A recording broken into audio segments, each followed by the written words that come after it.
Hello, everybody, and welcome to The Nerdy Affair, where we get our local bachelor, that's right, Dungeons and Dragons, and set it up on a blind date with your pop culture media. I'm Cody.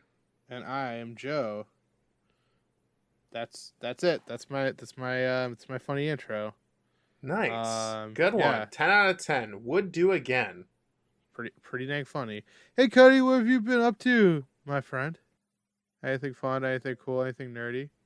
Yeah, I've been kind of mildly dipping my toes into the new Pokemon DLC.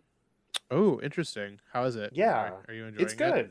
good. Um, yeah, so like I don't know if there's like something like in my brain that's wrong with me, but there is a part in this Pokemon DLC expansion pack where you have to like find these really hard to see like Diglett heads, Okay. and if you collect a certain you collect them in batches, and if you collect so many, this guy is like, hey, I'll give you sun and moon versions of certain Pokemon.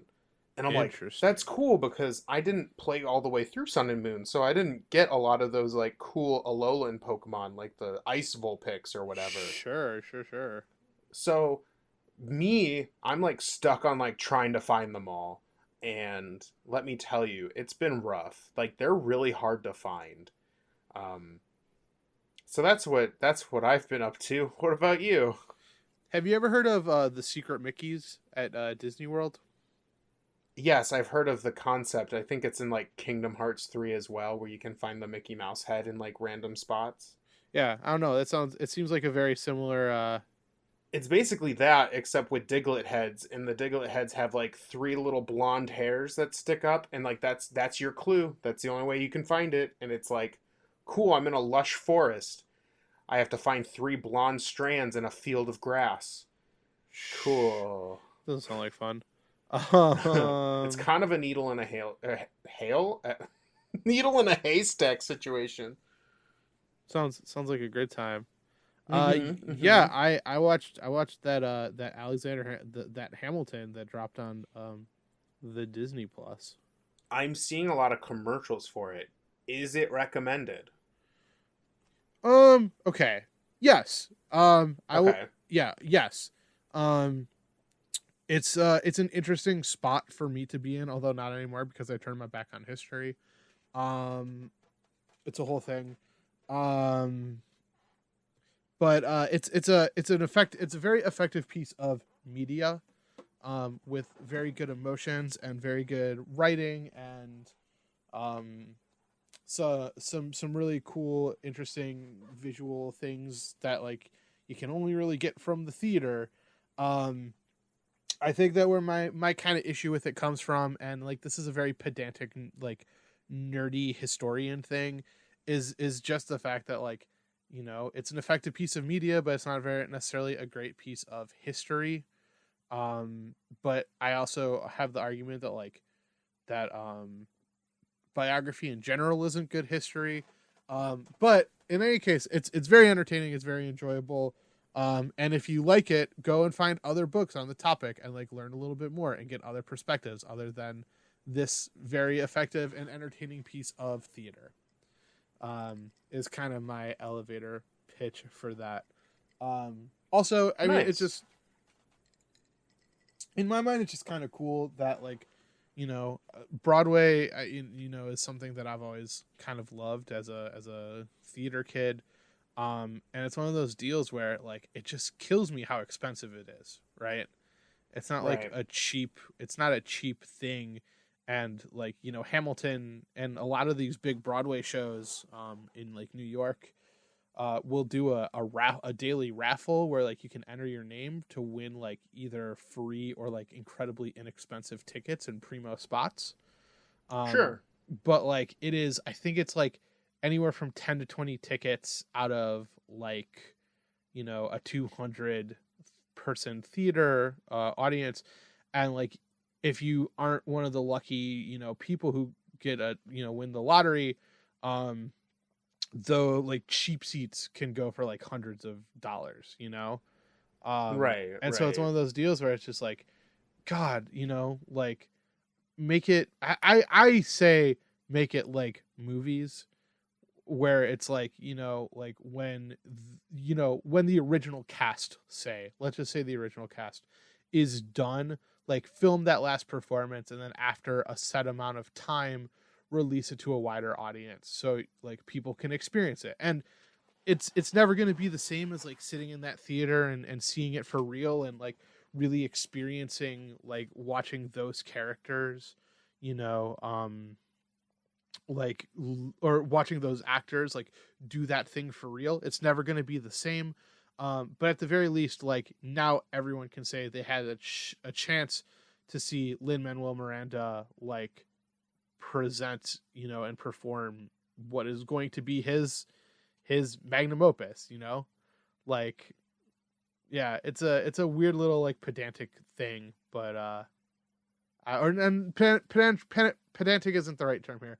It's a weird little thing where it's just like, I wish it was possible for more people to like see a show who don't necessarily have the means or like the transportation to get to a theater,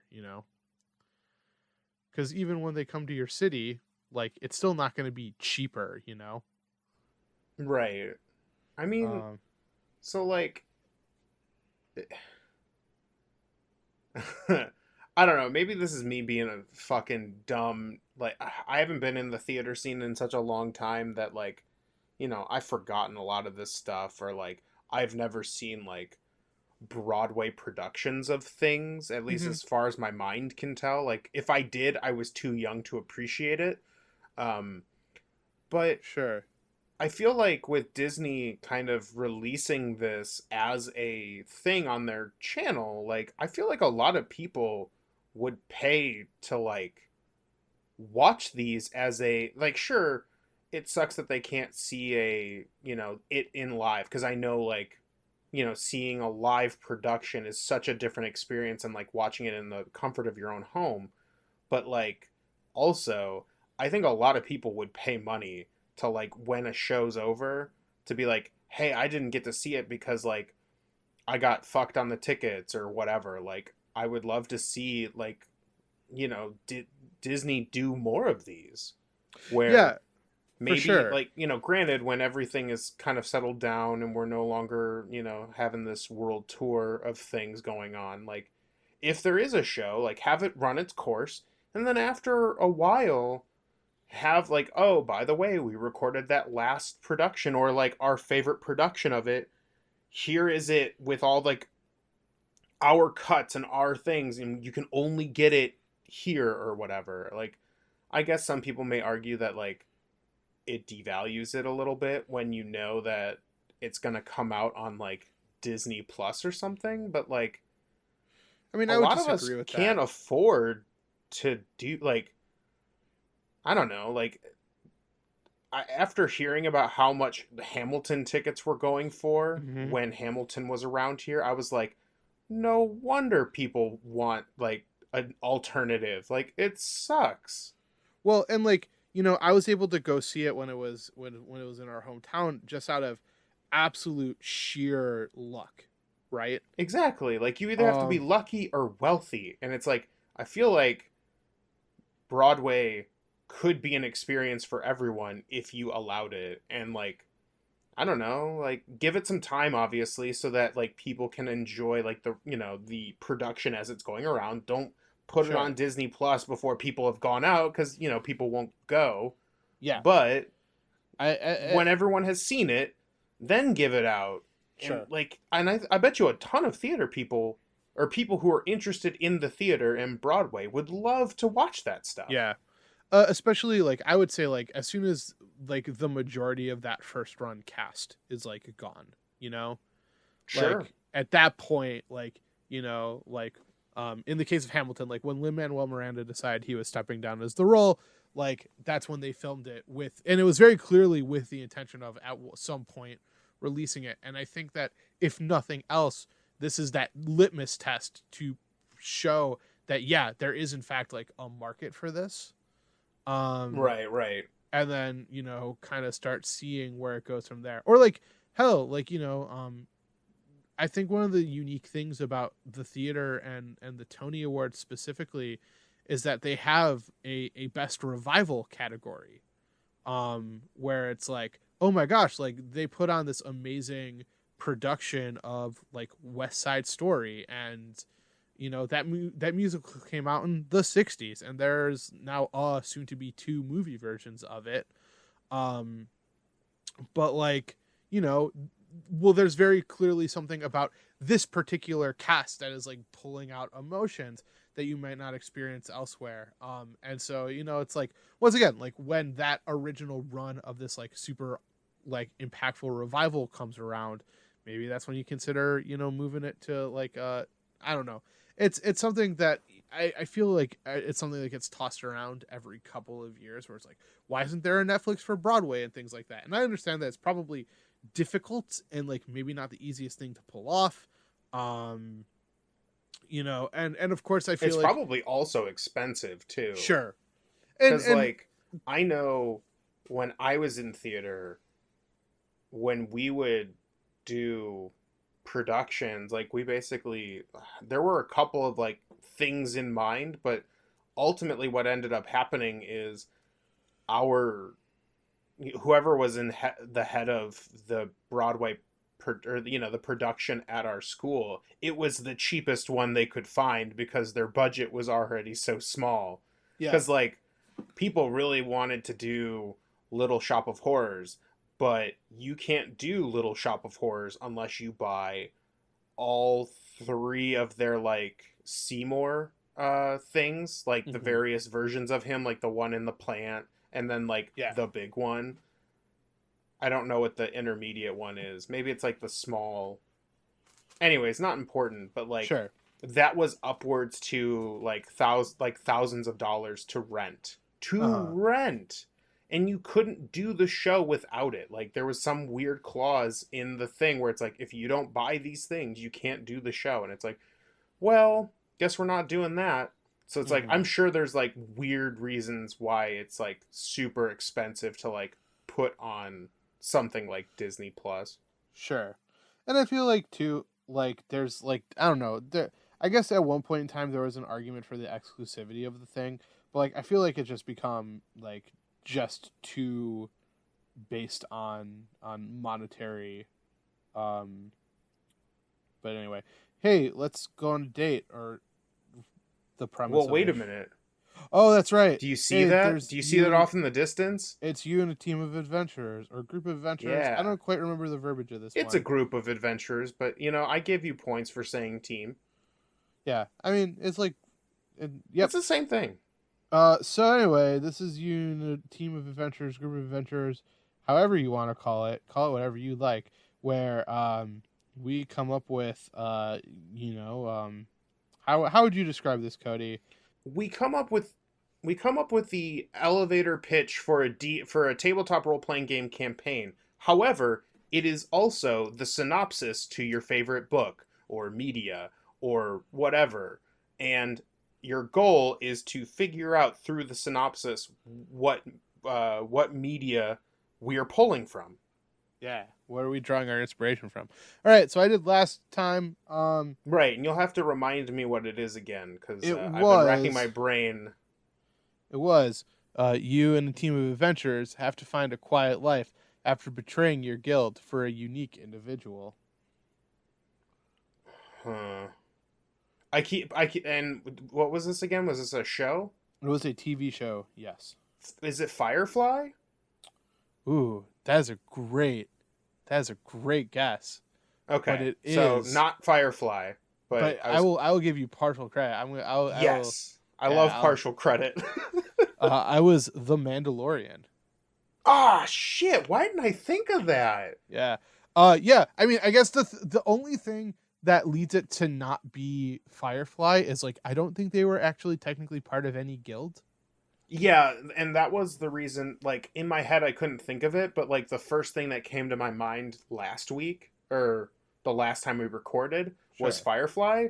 So I took a stab in the dark, but like Man, it's weird how we did like an entire season of the podcast on The Mandalorian, and for some reason I couldn't think of The Mandalorian this time. Well, we did The Witcher and talked about how the Mandalorian was similar. But anyway, Yeah, uh, same thing. but I mean, and once again, hey, it's one of those deals where it's like, hey, it's pulled We from did a lot like of comparison classic pieces westerns. to Mandalorian and The Witcher. Sure, yeah. But I mean, anyways, they're very similar I'm in a gonna lot of ways. I'm gonna shoo off those other adventures. Get out of here. You did the job. You got paid. Move on. But wait, there's some waiting in line right behind them at the DMV. Oh God, I've got I one. feel I've got bad for a you them. and a. I know me, especially this time of year. Woof. Especially in 2020, big woof. Yeah, Uh, so mine is topical. you and a group of adventurers must break into a derelict lab and stop it from ending the world. Okay, a derelict lab and Uh stop it huh. from ending the world. Interesting. And It is what genre? multimedia, Okay, but the answer I'm looking for is in the category of movie. okay, interesting. Yeah, All I'll right. let you think on it. It might be a little too vague, but I hope that the big clue is derelict lab. Yeah. Yeah, for sure. Okay. Hey, if you guys have a guess for what you think Cody's group of adventurers is, why don't you hit us up at the twitter.com using the hashtag fandomadventures. Um, and yeah, we'll tell you that Twitter handle at the end of the episode. Yeah. Woo! All right. Hey, all right. So So in this, 16 minutes in. yep. Hey man, we had a lot of theater talk to get into. Yeah, we The had Hamilton was on. the fans were uh clamoring. They were like, "We want you yeah, guys to talk more about the theater." exactly. But Definitely one of the things we got in one of our fan letters was like, "Hey, I really like your show, but like you don't talk enough about theater, and I know you two both did theater as a kid." So it's like, fair enough. yeah, hey Um man, it's a passion of mine. yeah, I keep so trying to figure out how to do it again, but I don't have time for that. Uh, anyway, hey, hey, who's going on a date today? well, today, behind curtain number B, we've got a revisit of a classic. We've got a vibe of the 80s, would you say? Yeah, for sure. We've I got agree we've with got that. some 80s vibes, some 80s adventuring that needs Ooh, to go on a blind date. It likes long walks in the upside down. It enjoys psychic powers. It is Stranger Things. Come on down. dang, that was a little sweaty. Um, Oh. I liked it though. I liked it. It was So we're good. It doing was fun. Stranger Things this week. Heck yeah. Um and I've seen Stranger Things. yeah, there's a note here. Um Uh huh. we usually do this as tweaks to D&D 5th edition. Um Yes. and that's what we're going to focus on in this episode. However, coming out it'll come out, it'll be the episode before this. So if you're following along, our next one shot is actually a system that simulates this vibe almost perfectly called Kids on Bikes. So definitely check out our previous episode of One Shot. Yeah, but Because as with we'll get into that in heavier detail there. But for now, we're gonna tweak D&D 5e so yeah that it can go on this blind date with Stranger Things. yeah Do you but mind as if I start? yeah of course go ahead, bud. So for my first tweak, this one is this one actually took a little bit for me to like figure out, right? Because like D&D Pretty is like that. tricksy. Yeah, it's very heroic adventure. And while Stranger Things definitely has a heroic adventure aspect to it, there's a lot more going on there. Uh, So, one of my tweaks is low level play. I think if you're going to do a one shot or a campaign, you absolutely have to do like a levels 1 through 3 kind of situation, right? mm-hmm. Health bars should be small. Dying should be fairly easy because you're not fighting a whole lot of monsters, but when the monsters show up, they're deadly. Um, I also think the kids, like, they have abilities and stuff like that, but they're not like mind blowing abilities. Sans 11. Um, so I think one of the first things that I would do is make sure that I would set this up with low levels in mind. I think it's the perfect like level category for this, and it's easy to find or create monsters that completely overwhelm the party in traditional combat without necessarily like racking your brain, right? Yeah, for sure. What about you? All right. Yeah, I this was an interesting one for me as well. I would say for me personally, conspiracy is key. So like one 100%. of the things about Stranger Things that works so well is this growing conspiracy that's, being brought down largely by like kids and teens. Um, and like this mystery needs to run deep. Maybe even overshadowing your whole town or even further than that. So like what secrets are lying beneath the player's very noses? And because of this, I think that this is a game that like really needs to put emphasis on social checks rather than combat. So as you 100%. pointed out, like, when the things do show up, is going to be very, very dangerous. It's going to be very, very intense. But I feel like I go to this well a lot. Um, but I think that it would be, behoove you to like try to come up with, maybe like a next level thing for like a certain threshold of success. So like, if yeah, it was basically like, if you succeed this investigation roll like 5 higher than the check that the DM has on their in their mind or on the paper, then it like triggers another thing where it's like, oh, and now you can ask like a question, very similar to what Right. you have in one of our players doing in our current campaign. So that's a Yeah, tweak it's number one. fairly common in the Powered by the Apocalypse style games. I believe Monster of the Week has a specific class that like if they roll over a certain threshold, they get to ask like additional questions about the monsters and things Hmm. like that. Yeah, Or I I think feel that's like actually it's just part of the base, one of the base checks. I don't think that's like a particular skill, but anyways, not important. But I think that's important for a game like this. yeah. I feel Um, like I go to that well a lot, but I think it's a good one to go to. yeah, So I think it's key to making that Stranger Things vibe. I also so trick number two. I'm gonna switch it up from okay. what I initially had as two. Um, the that childhood drama Mm. of it all, like there's like a big part of Stranger Things that's like the dynamics between the characters. This is done in a lot of games, but I think it's good to establish like relationships with everyone at the table and maybe an additional relationship with an NPC of this game. Yeah. Um, each player should have at least one good friend. Maybe that gets expanded upon. Maybe a frenemy, someone that you don't like, but you put up with them because they're part of the gang.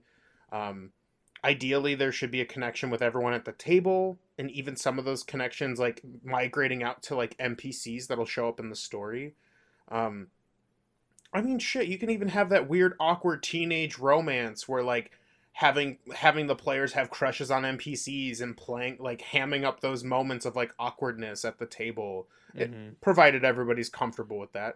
I mean, at the end of the day, like Stranger Things can kind of be cut up into like two bits, right? There's like the monster conspiracy theory kind of thing going on where like there's this real danger, but then also there's like there should be this like teenage drama. They're kids with hormones, like that should be played up for Yeah, real. Because like I think a lot of the charm of Stranger Things is like what they go through and like how how kids deal with being kids. Like how do they deal with rejection or how do for they deal sure. with various things.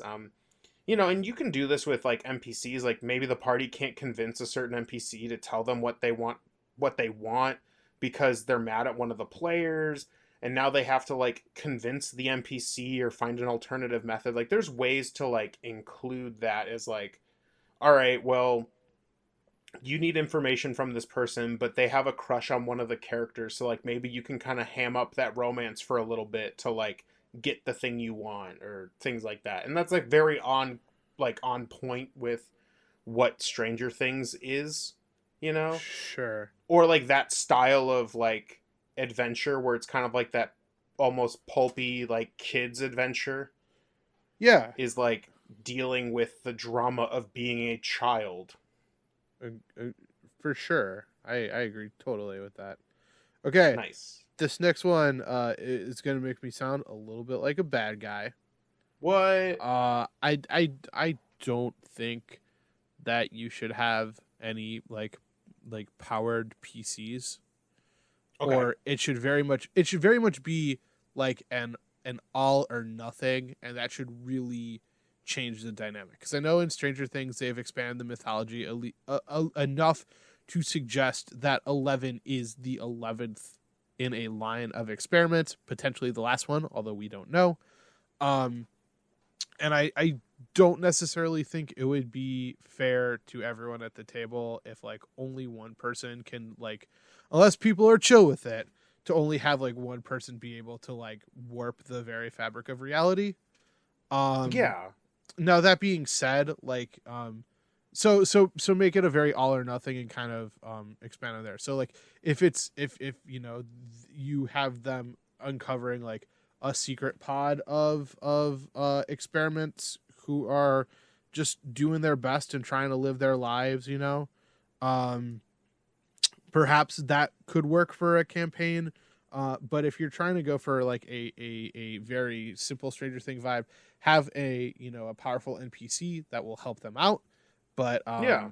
I feel like unless the entire table's cool with it, um, I don't necessarily think it's super balanced to let one person be this like you know world altering force. So yeah, that's my point number two. So 100%. I have thoughts on this, but I will save that for the one shot. So tune in on that. My last bit, or my last thought on creating a Stranger Things vibe, um, is monster crafting. I know I mm, suggested that in the low level play it's easy to find and create these monsters, but I figured I'd talk about it because not everybody is super familiar with doing that. Um, I think monsters and like the things that the characters will have to fight is also, it's the second half of Stranger Things, in my sure. opinion. So you'll need some fun and compelling monsters that skulk around and trying to take on the kids. So like, and what's so great about Stranger Things is like it was so compelling when it was literally just one monster, right? Like Mm-hmm. that first season where it's literally just one monster, like it was terrifying. Sure. So it should be noted that while the creature is super strong in a physical fight and they will probably destroy the characters like if they just try to take it on one, man to man, if you will. um they should be beatable in other ways or have vulnerabilities that the players can exploit until they can find a true weakness to fight the monster, Yeah. right? Whether that's they being blind or primal to the point of predictability, you should handle this monster or monsters with care, because the idea is to create a challenge for the party, not to kill the entire party on their first encounter with the thing. Um, Being a little more open ended with like how to deal with said monster, whether it's like running away or using a distraction or bait or something. Um, Keep those things in mind when bringing about the monster, because like this thing should be strong, but the nice thing about Stranger Things and all that is like they don't usually resort to violence, and when they do, it's completely last resort. And people usually during that last resort get super hurt or die, depending on who that character may be. Sure. Um, Also, don't be and on the topic of the monster in general, don't be afraid to remind your players that running or using alternative methods is a viable option. Yeah. Um, I know. when you think of Dungeons and Dragons or you think of tabletop role playing games, I know from me, I came from a video game background, so like, my first thought for a lot of my first couple of games was like, oh, we got to kill everything. That's what you got to do, kill the bandits. But like in Stranger Things, that's not really the goal. Yeah. So as a game master, it behooves you to like remind the players that like you don't have to fight everything that like scares them or like is skulking around and whatever. Like they can run, they can hide, they can use, what they know about this thing to their advantage. Yeah. So it's interesting. I have that same basic concept, but just like phrased a different way. Mm-hmm. Which is and I feel like this is just good role playing or DM advice in general. But especially true with this game is very, very highly reward creativity in things like coming up with plans and things like that. Um, which is to say that like yeah, when I think of Stranger Things, I don't necessarily think of these kids, like kicking ass or anything like that. In fact, as Cody rightly pointed out, like every time they go into combat, it is like a big deal. The show like literally slows down in a lot of ways to like remind you like yeah, these are kids that are fighting like a force that is beyond their control. So if remind the table and try to like encourage them to come up with weird or unique solutions, like really encourage them to think outside of the box, maybe go to the well of the Home Alone trap or something like that. Um in any case, um I would say try to make that combat a last resort, and then when it does, it really counts. So up until that point, make sure that rewarding things like tricks or traps. So yeah, that's my final thought, especially when it comes to like rating bases or things like that. Like that's when that show gets like the most, I would say, Home Alone y. So Yeah, yeah, that's 100%. my last thought. So yeah. Yeah, those are Um, great. I think all those combined, we created a Stranger Things episode. that is true. Yeah, so Now Dungeons get and that Dragons. that like techno going. Sure. Oh yeah, the gosh, I always forget the artist names, but I'm fucking in love with their music. But yeah, now you have your Stranger Things. Yeah, we did it. We did it. Hey Now Dungeons Cody. and Dragons will go on a date and then come back here next time. Yep, because yep. So He's a anyway, single bachelor for life. hey guys, hey Cody. If people like Yeah. this episode and they wanted to listen to or hear more, where would they find that information? Well, let me look in this big old brain of mine. Just let me flip through the pages here. Ah, yes, you can find all of our stuff and dare I say more at www.fandomroulette.com, where we have all of our episodes live when they go Cool. live. We also have bios of us and who we are as people. And then if you go down to the bottom, right above our social media links, in case you want to go to there, we have a little form you could fill out so that you can influence the next nerdy affair. Yes, I said it. Influence the next one. Heck yeah. And hey, Cody, if someone liked this episode, but their friend doesn't necessarily use the same app that they use to listen to or engage with media, what are some places where people can find our episodes or send others to find our episodes? We are in a lot of places on the internet. We're on SoundCloud. We're on Google Play. We're on Spotify. We're on YouTube. We're on your RSS catchers. All you got to do is search Fandom Roulette. And if people want to engage with us on the social medias, what are some places that they can find us on social media? Well, if you want to tweet us your answer to this week's You and a Group of Adventurers and just generally talk with us on social media, you can tweet at us at fandomr_podcast. That is our Twitter handle. And you can also find us doing the memes and doing the funny ha-has at Facebook and Instagram. Just search Fandom Roulette. Yeah. Also, please remember to like, rate, review, and subscribe. Yeah. Leave Smash a the comment, bell. ring the bell, all of that wonderful stuff. Any little, a groundswell of support, gets us noticed, moves us up algorithms, things like that. Yeah. So, any little bit you can do, we appreciate it. Yes. And we want to thank you so much for listening. We look forward to having you visit us again. Signing off for Fan Roulette, this is Joe. And I'm Cody. And as always, stay nerdy. Stay super nerdy.